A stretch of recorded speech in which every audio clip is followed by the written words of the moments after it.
மலேசியாவின் பிரதமராக இருக்கும் அன்வார் உள்நாட்டு மக்களின் பிரச்சனைகளை கண்டுகொள்ளாமல் வெளிநாட்டு பிரச்சனைகளை தீர்ப்பதில் அதிக ஆர்வம் காட்டி வருவதாக பரிகாத்தான் நேஷனல் துணைத் தலைவரான டொமினிக் லாவ் கடுமையாக சாடினார்.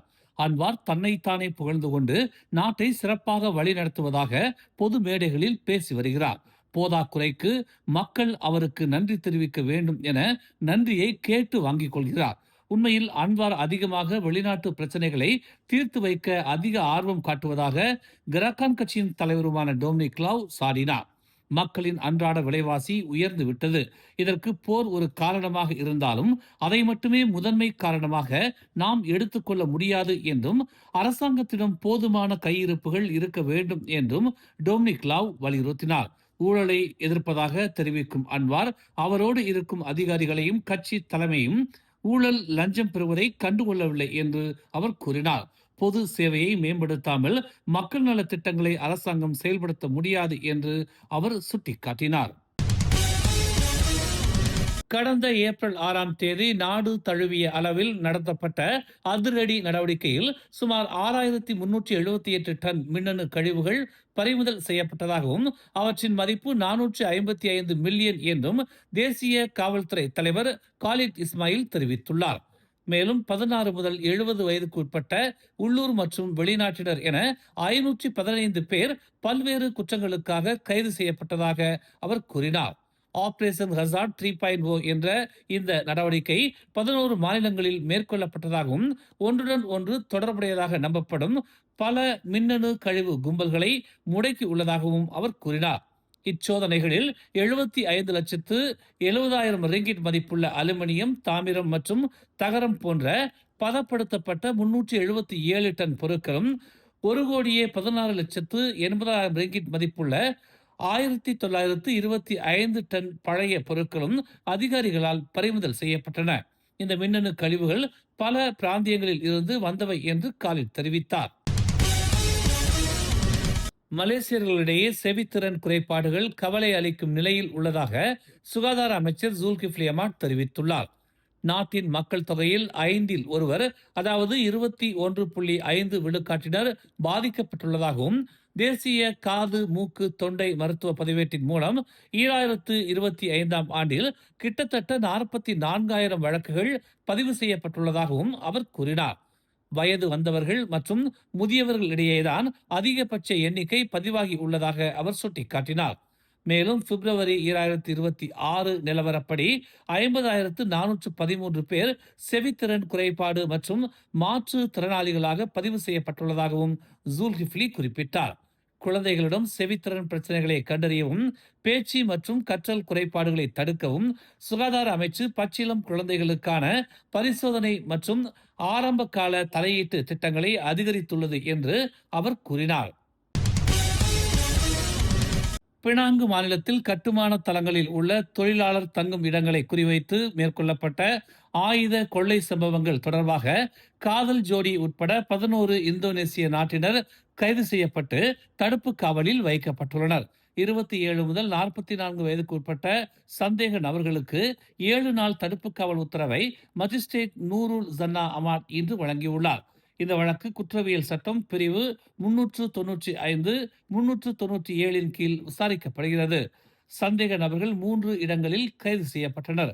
இதில் சுங்கை பகாப் மற்றும் சிம்பாங் எம்பாட் பகுதிகளில் தலா 3 கைது செய்யப்பட்டுள்ளதுடன் மேலும் 5 பேரா மாநிலத்தின் ஈப்போவில் அதிகாலை 12:40 மணி அளவில் கைது செய்யப்பட்டனர். முன்னதாக நேற்று அதிகாலை 1:30 மணி அளவில் முகமூடி அணிந்த 6 பேர் கத்தி மற்றும் பாராங் போன்ற ஆயுதங்களுடன் தொழிலாளர் தங்கும் இடத்துக்குள் புகுந்து அங்கு இருந்தவர்களை மிரட்டி அவர்களின் கை கால்களை கட்டி போட்டதாக தெரிவிக்கப்பட்டுள்ளது. பின்னர் சந்தேக நபர்கள் 13 கைபேசிகள், 3 சங்கிலிகள், 1 ஜோடி தங்க காதணிகள் உள்ளிட்ட சுமார் 35,000 ரிங்கிட் மதிப்பிலான பொருட்களையும் 7,190 ரிங்கிட் ரொக்க பணத்தையும் கொள்ளையிட்டு சென்றனர். ஈரானின் முன்னாள் வெளியுறவுத்துறை அமைச்சர் டாக்டர் கமால் கராசி அண்மைய தாக்குதலில் உயிரிழந்ததை அடுத்து பிரதமர் டதஸ்ரீ அன்வார் இப்ராஹிம் தனது இரங்கலை தெரிவித்துள்ளார். அவர் வெளியிட்டுள்ள ஒரு அறிக்கையில், டாக்டர் கராசியை முதலில் ஐநா அமைப்பில் நியூயார்க் நகரில் ஈரானின் பிரதிநிதியாக அவர் பணியாற்றிய காலத்தில் தாம் அறிந்ததாக அன்வார் குறிப்பிட்டார். மேலும் டாக்டர் கராசி வெளி விவகார அமைச்சராக பணியாற்றிய காலம் முழுவதும் இருவருக்கும் இடையிலான நட்பு மற்றும் தொழில்நுட்ப உறவுகள் தொடர்ந்ததாகவும் பல்வேறு ராஜதந்திர முயற்சிகளில் இணைந்து செயல்பட்டதாகவும் அன்வார் கூறினார். டாக்டர் கமால் கராசி பயங்கரவாத தாக்குதலில் ஏற்பட்ட காயங்களால் உயிரிழந்தது அறிந்ததும் தனக்கு மிக துயரமாக இருப்பதாகவும் அவர் தனது அறிக்கையில் தெரிவித்துள்ளார். இச்சம்பவம் அப்பகுதியில் நிலவி வரும் பதற்ற நிலையை மேலும் அதிகரித்துள்ளதுடன் சர்வதேச அளவில் கவலைகளை ஏற்படுத்தியுள்ளது. கிளந்தான் மாநிலத்தின் ரந்தாவ் பஞ்சாங் மற்றும் பாசிர் மாஸ் பகுதிகளை தாய்லாந்தின் சுங்கை கோலோக் நகரத்துடன் இணைக்கும் ரயில் சேவை திட்டம் இரு நாடுகளுக்கு இடையேயான போக்குவரத்து மற்றும் இருதரப்பு வர்த்தகத்தை மேலும் வலுப்படுத்தும் என்று எதிர்பார்க்கப்படுகிறது.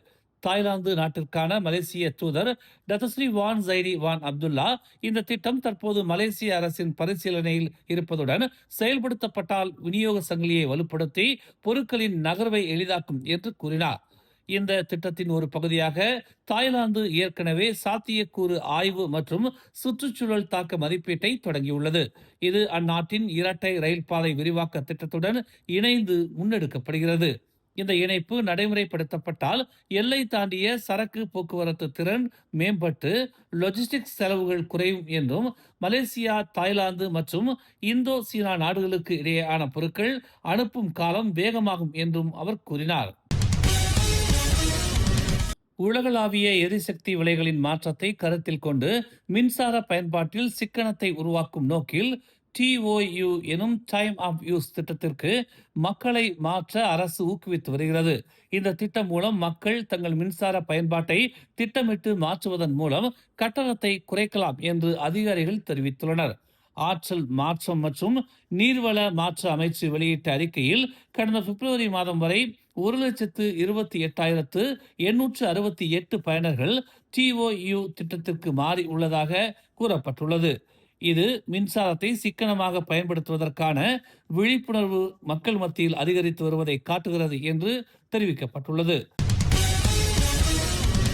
மேலும் செய்திகளை தெரிந்து கொள்ள தமிழ் மலர் இணையதளம், தமிழ் மலர் செயலி மற்றும் மலர் டிவி யூடியூப் சேனலை வலம் வாருங்கள்.